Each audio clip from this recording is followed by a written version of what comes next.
Computer. Hello, everybody. This is Deepshika from Social League, and today I have my favorite person. I mean, I have like all my clients are favorite, but I just love talking to Caitlin. Hello, Caitlin. Hi. How are you? I am wonderful in New York City in my office, and I actually have a window in my office in New York City, which is Oh my so God. rare. Two of I them. know. And so I have this like fresh light coming in, which is lovely. That is your rich lady behavior. If you have an office Yeah. in New York with a window, it's totally rich lady behavior. Yes, it is. All right, so Caitlin has been in my program, Hook 'em and Book 'em, in the last 4 months. We just finished this week, so we have still like a day to go in the program. And I wanted to bring her on and have her share her experience of working with me, of being in the program with you all. So Caitlin, why don't you go and introduce yourself?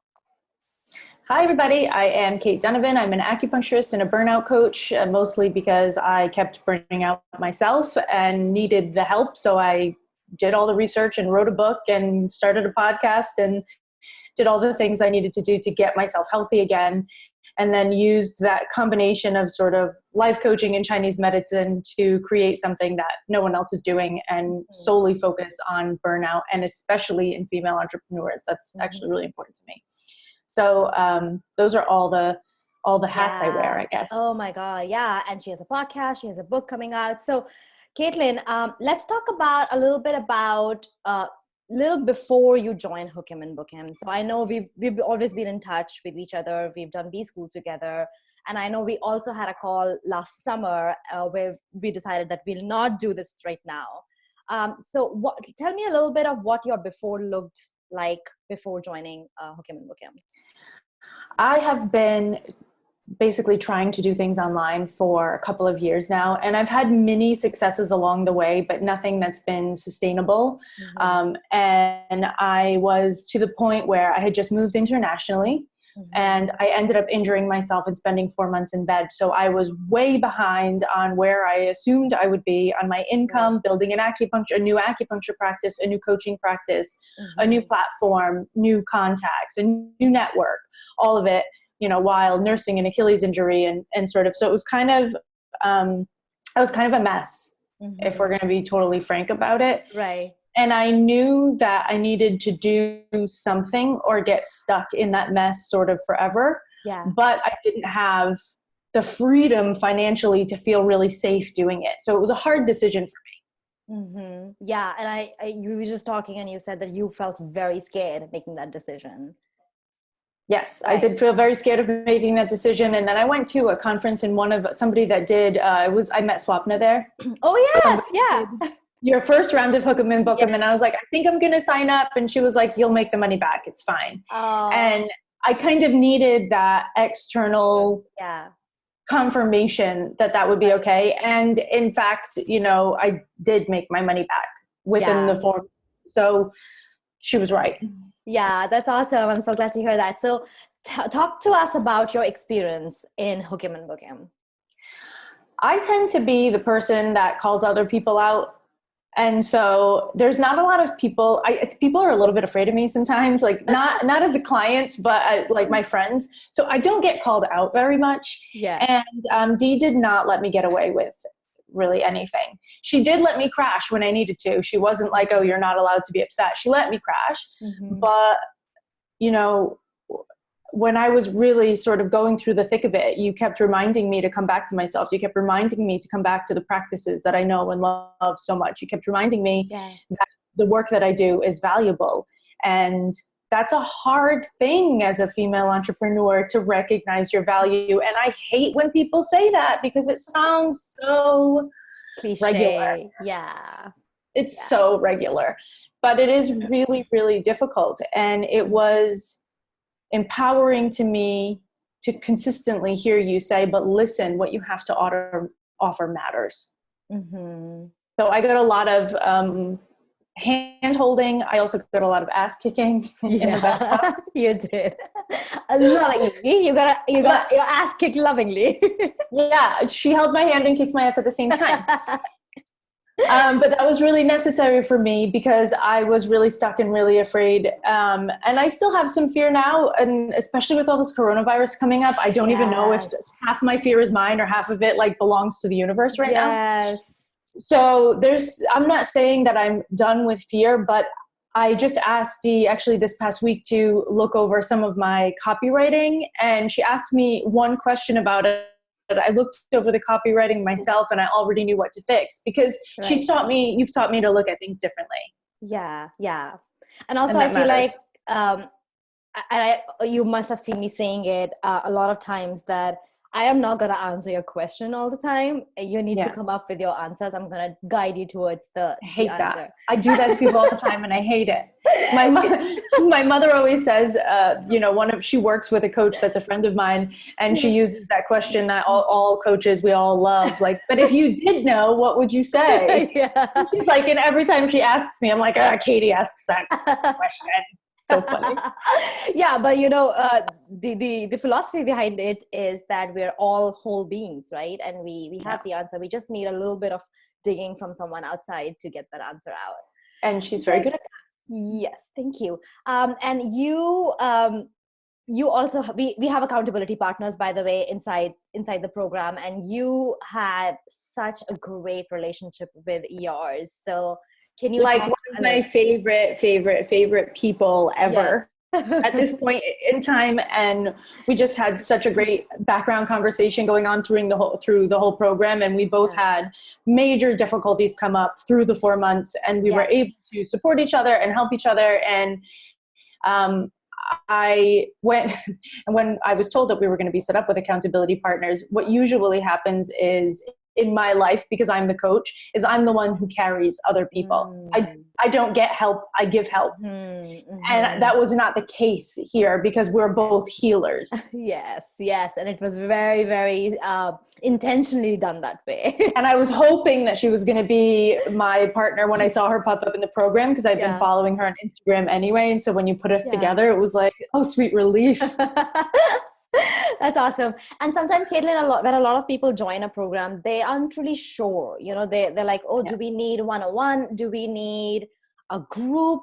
So, I feel that all the people inside my group program get 101 kind of support. They get very direct, intimate support. So can you talk a little bit about that? And also, people are not really sure about like who are going to be the other people. Are we going to get along? So can you talk a little bit about that as well? The camaraderie in the group was actually massively important, and we cheered each other on in major ways, behind the scenes, not behind the scenes, on our posts, all over the place. So that was really good.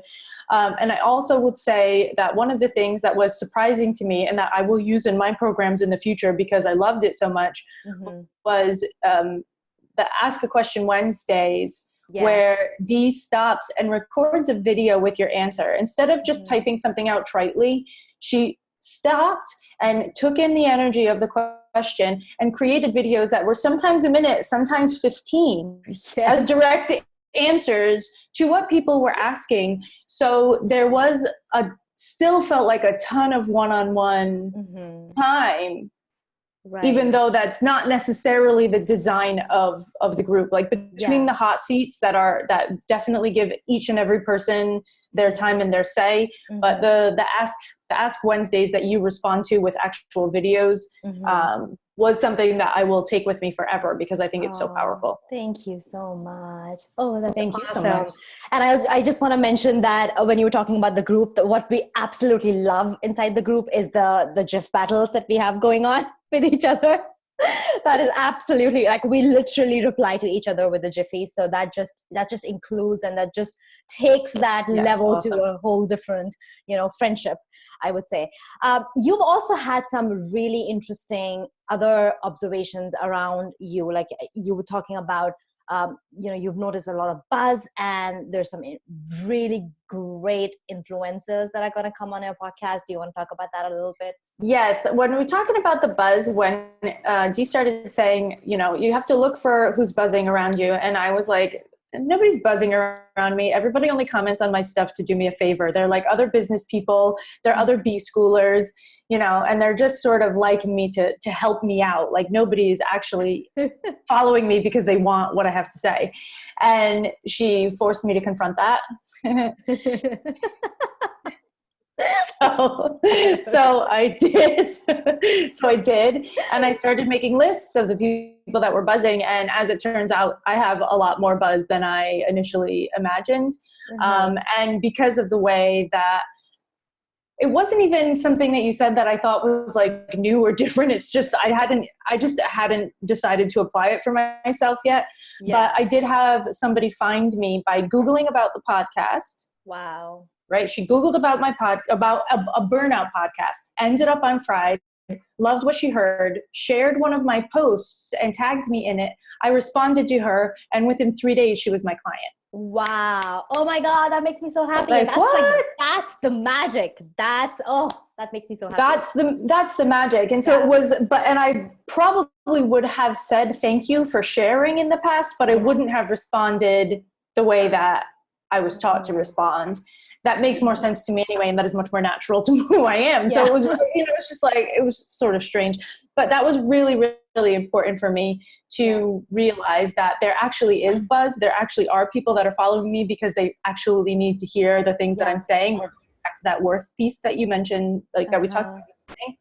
And then the other thing is there's a challenge to be courageous every week, and pushing myself. Do you want to tell people what it's called? The Oh My Fucking God challenge. So there is an Oh My Fucking God challenge every week. And, I am a courageous person by nature. Mm-hmm. And still, I was not asking myself to be courageous regularly. Mm-hmm. Like I moved to a foreign country when I was 24 and started a business in a foreign country and managed to do so successfully while getting married, learning a new language. Like I went to China by myself when I was 19. Like I'm not someone who holds herself back from fear too often. But I realized through doing this question, if you actually sit down and do the question every week, I realized how many ways I was holding myself back. And on one of the weeks I said, well, you know what, I'm going to write to Arianna Huffington and ask her if she'll be on my podcast, which is totally crazy. Like we all know that that's like batshit crazy. Yeah, but even just to do that needs some like hot shit courage. Right. So I wrote to her, not expecting a response at all.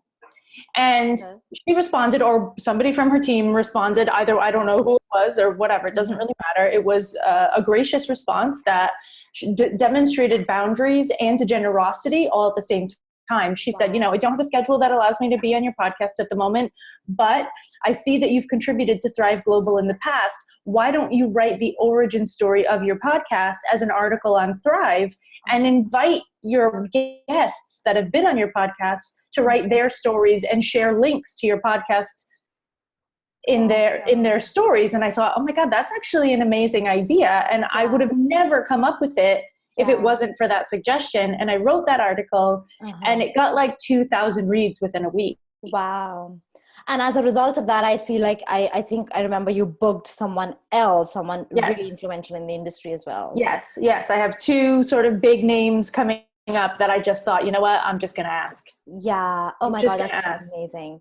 And so this is I don't know if I've mentioned this before, Caitlin, in the program, but the idea behind that thread is when you are courageous and you're taking action, universe loves action. And when you take an action, you might not get what you're taking an action for, but the universe will give you something. So when you take action, the universe takes action on your behalf as well. So that is why I absolutely love that. Well, and the question is good because it asks you to think about things that will push you outside of that comfort zone, but things that are actually useful. Because I found when I started doing the question, I noticed that I was using my courage for things that I wasn't actually afraid of. I was using my courage for things that other people are afraid of. And saying, but look, I'm putting myself out there. I'm being courageous. But I wasn't doing what was scaring me. Yeah, but that is such an interesting awareness about yourself too. So that is awesome. I'm so proud of you. Thanks. Oh, that is so good. Oh my God. Thank you so much for doing that. And for coming on here and sharing your experience. Of course. My last question to you, who should join Hook 'em and Book 'em? Who is this I for? think the person that I was right in the beginning, I think was ideal for the program because I thought that I had offers and messaging and all of that stuff very clear. And the messaging wasn't off. I mean, the first thing that I filled out, you were like, yep, that's it. And I was like, Yes. okay, bye. Yes. But having that confirmation that yep, that's it was important. And then taking the time to go over offers and making sure that I was offering things that I actually wanted to give. Yeah. Was really important to me. So I think it's really great for people that are like almost there. Yes. You know, they're almost there. They know what they want to do. They don't know maybe exactly how they want to do it. Yeah. They might have offers, but they're not sure if they're the right ones, so they're not offering them. Yeah. You know, like this and they're spinning all the wheels and that's inside spinning the head. all the wheels and saying, what do I focus on? There's too many things, like what's going on, to just sort of get very focused, figure out exactly what your offers are and exactly how to put them in front of people before you do anything else. And so I think I was actually the ideal person right in the beginning. Like I thought I was further along a little bit than I was. So listen to that, please, because I had offers. I was afraid of them and didn't like them. And I wasn't sure about them because I hadn't been able to test them enough. Yeah. Wow. Oh my God. I absolutely love you. Not only because you are amazing, but also because you have such great awareness about you. You forget it sometimes, and that's where I come in and I whip your ass. But I absolutely love that you take time to reflect back and you're like, okay, Caitlin, enough with the bullshit. Let's get back to work. Right? Yeah. So I absolutely love that. All right. Thank you so much, Caitlin, for doing this. And if you're watching this and you want the same kind of results and you want to work with me, then go book your call right now. All right. Thank you so much, Caitlin. Bye.